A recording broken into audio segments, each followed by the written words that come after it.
महाभारत के आदि पर्व में देवी गंगा की कहानी मिलती है। इस कहानी में उन्हें मनुष्य लोक में रहकर एक मनुष्य के साथ संबंध बनाकर एक एक कर 8 पुत्रों को उत्पन्न करना पड़ा। देवी गंगा इतनी सुंदर थी कि उनकी सुंदरता के आगे स्वर्ग की अप्सराएं भी फीकी पड़ जाती थी। इतनी सुंदर होने पर भी क्यों देवी गंगा एक मनुष्य के प्रेम में पड़ गई? क्या उन्हें कोई श्राप था या देवी गंगा ने अपनी इच्छा से ये किया? यह बहुत ही रोचक और अत्यंत ज्ञानवर्धक कहानी है और आप सभी जानते हैं कि महाभारत का वेद व्यास जी ने वाचन किया है और यह भगवान श्री गणेश द्वारा लिखित है। इस कहानी को अंत तक आप ध्यान से सुनेंगे तो मैं आपको विश्वास दिलाता हूँ कि आपको अवश्य ही पुण्य फल की प्राप्ति होगी। आइए इस कहानी को विस्तार से जानते हैं। एक बार पूर्व वंश के राजा प्रतीप अपनी पत्नी के साथ गंगा द्वार पर तपस्या कर रहे थे। एक दिन भगवती गंगा मनोहर रूप धारण करके उनके पास आई। बातचीत होने के बाद यह निश्चय हुआ कि वे राजा प्रतीप के पुत्र की पत्नी बने। गंगा जी ने प्रतीप की बात स्वीकार कर ली। राजा प्रतीप ने अपनी पत्नी के साथ पुत्र प्राप्ति के लिए बड़ी तपस्या की। वृद्धावस्था में उनके यहाँ एक पुत्र ने जन्म लिया। राजा प्रतीप बड़े शांत थे। शांत रहने के कारण उनके पुत्र का नाम शांतनु पड़ा। जब शांतनु जवान हुए तब पिता ने उनसे कहा कि तुम्हारे पास एक दिव्य स्त्री पुत्र की अभिलाषा से आएगी, तुम उसकी कोई जांच पड़ताल मत करना, वह जो कुछ करे उससे कुछ कहना मत। ऐसा कहकर उन्होंने अपने पुत्र शांतनु को राजगद्दी पर बैठाया और स्वयं वन में चले गए। एक बार राजश्री शांतनु शिकार खेलते खेलते गंगा तट पर जा पहुंचे। उन्होंने वहां एक परम सुंदरी स्त्री को देखा। वह स्त्री लक्ष्मी के समान जान पड़ती थी। उसकी रूप संपत्ति देखकर शांतनु विस्मित हो गए। सारे शरीर में रोमांच हो आया। इस प्रकार देखने लगे मानो नेत्रों से ही पी जाएंगे। उस दिव्य स्त्री के मन में उनके प्रति भी प्रेम उमड़ आया। शांतनु ने उसका परिचय पूछते हुए याचना की, तुम मुझे पति के रूप में स्वीकार कर लो। देवी ने कहा, राजन, मुझे आपकी रानी होना स्वीकार है। शर्त यह है कि मैं अच्छा बुरा जो कुछ करूं, आप मुझे रोकिएगा नहीं, कुछ कहिएगा भी मत। जब तक आप मेरी यह शर्त पूरी करेंगे तब तक मैं आपके साथ रहूंगी। जिस दिन आप मुझे रोकेंगे या कड़ी बात कहेंगे उसी दिन मैं आपको छोड़कर चली जाऊंगी। राजा ने उसकी बात स्वीकार कर ली। गंगा देवी को बड़ी प्रसन्नता हुई। राजा ने भी कुछ पूछताछ नहीं की। राजश्री शांतनु गंगा के शील, सदाचार, रूप, सौंदर्य, उदारता आदि सद्गुण और सेवा से बहुत आनंदित हुए। वे गंगा देवी के साथ इस प्रकार आसक्त हो गए कि उन्हें बहुत से वर्ष बीत जाने का पता ही नहीं चला।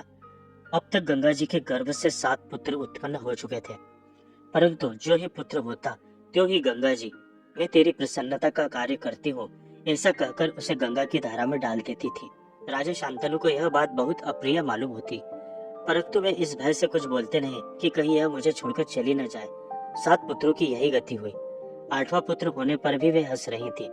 राजा शांतनु को इससे बड़ा दुख हुआ और उनके मन में यह इच्छा हुई कि यह पुत्र मुझे मिल जाए।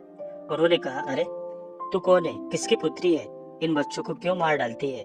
अरे पुत्र घातिनी, यह तो महान पाप है। गंगा देवी ने कहा, ओ पुत्र के इच्छुक, लो, मैं तुम्हारे इस लाडले पुत्र को नहीं मारती। अब शर्त के अनुसार मेरा यहाँ रहना नहीं हो सकता।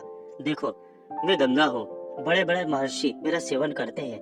देवताओं की कार्य सिद्धि के लिए ही मैं तुम्हारे पास इतने दिनों तक रही। मेरे यह 8वां पुत्र अष्टवसु है। वशिष्ठ के श्राप से इन्हें मनुष्य योनि में जन्म लेना पड़ा था।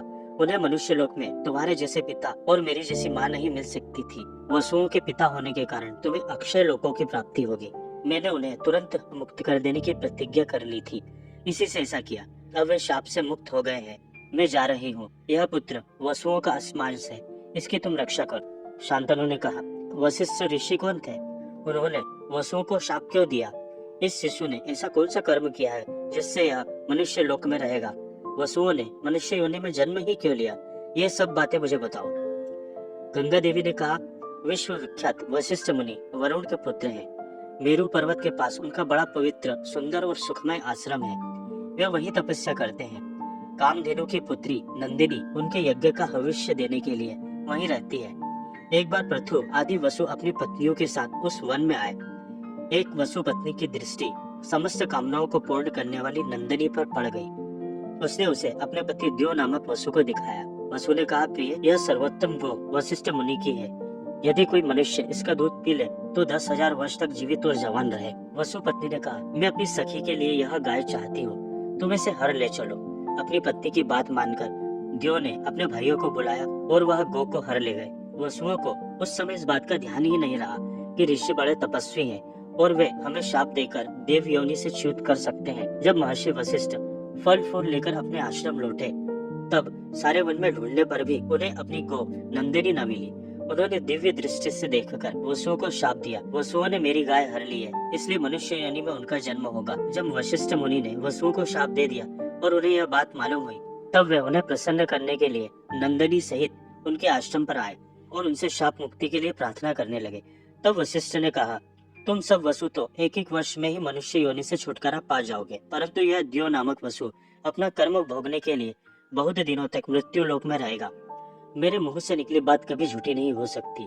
यह वसु भी मृत्यु लोक में संतान उत्पन्न नहीं करेगा, साथ ही अपने पिता की प्रसन्नता और भलाई के लिए स्त्री समागम का भी त्याग कर देगा। तब हे राजन, वशिष्ठ की बात सुनकर सब के सब मेरे पास आए, प्रार्थना की कि हमें जन्म देते ही हमें अपने जल में फेंक देना। मैंने स्वीकार कर लिया और वैसा ही किया। यह अंतिम शिशु वही द्यो नामक वसु है, यह चिरकाल तक मनुष्य लोक में रहेगा। यह कहकर गंगा जी उस कुमार के साथ ही अंतर्ध्यान हो गई। कुछ वर्षों बाद एक दिन राजा शांतनु गंगा नदी के तट पर विचर रहे थे। उन्होंने देखा कि गंगा जी में बहुत थोड़ा सा जल रह गया है। वे बड़े विस्मित और चिंतित हुए कि आज देव नदी गंगा बह क्यों नहीं रही है।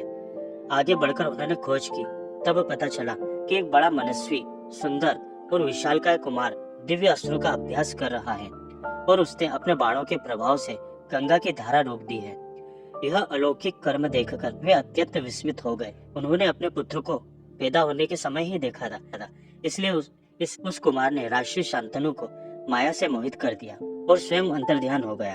अब राजर्षि शांतनु ने गंगा जी से कहा, उस कुमार को दिखाओ। गंगा जी सुंदर रूप धारण करके अपने पुत्र का दाहिना हाथ पकड़े उनके सामने आई। उनका अनुपम सौंदर्य, दिव्य आभूषण और निर्मल वस्त्र देखकर राजर्षि शांतनु उन्हें पहचान न सके। गंगा जी ने कहा कि महाराज, यह आपका 8वां पुत्र है जो मुझसे पैदा हुआ था। आप इसे स्वीकार कीजिए और अपनी राजधानी में ले जाइए। इसने वशिष्ठ ऋषि से सांगोपांग वेदों का अध्ययन कर लिया है, अस्त्रों का अभ्यास भी पूरा हो चुका है। यह श्रेष्ठ धनुर्धर युद्ध में देवराज इंद्र के समान है। देवता और असुर सभी इसका सम्मान करते हैं। दैत्य गुरु शुक्राचार्य और देवगुरु बृहस्पति जो कुछ जानते हैं वह सब इसे मालूम है। स्वयं भगवान परशुराम को जिन शास्त्रों का ज्ञान है उन्हें भी यह जानता है। आप इस वीर को अपनी राजधानी में ले जाइए, मैं इसे आपको सौंप रही हूँ। राजर्षि शांतनु अपने पुत्र को राजधानी में लाकर बहुत सुखी हुए और शीघ्र ही उसे युवराज पद पर अभिषिक्त कर दिया। गंगा नंदन देवव्रत ने अपने शील और सदाचार से सारे देश को प्रसन्न कर लिया। देवी गंगा का मनुष्य लोक में रहकर यह कार्य करने का कारण एक और भी है। पूर्व काल में इक्ष्वाकु वंश में महाबीज नाम के एक राजा थे। वे बड़े सत्यनिष्ठ एवं सच्चे वीर थे।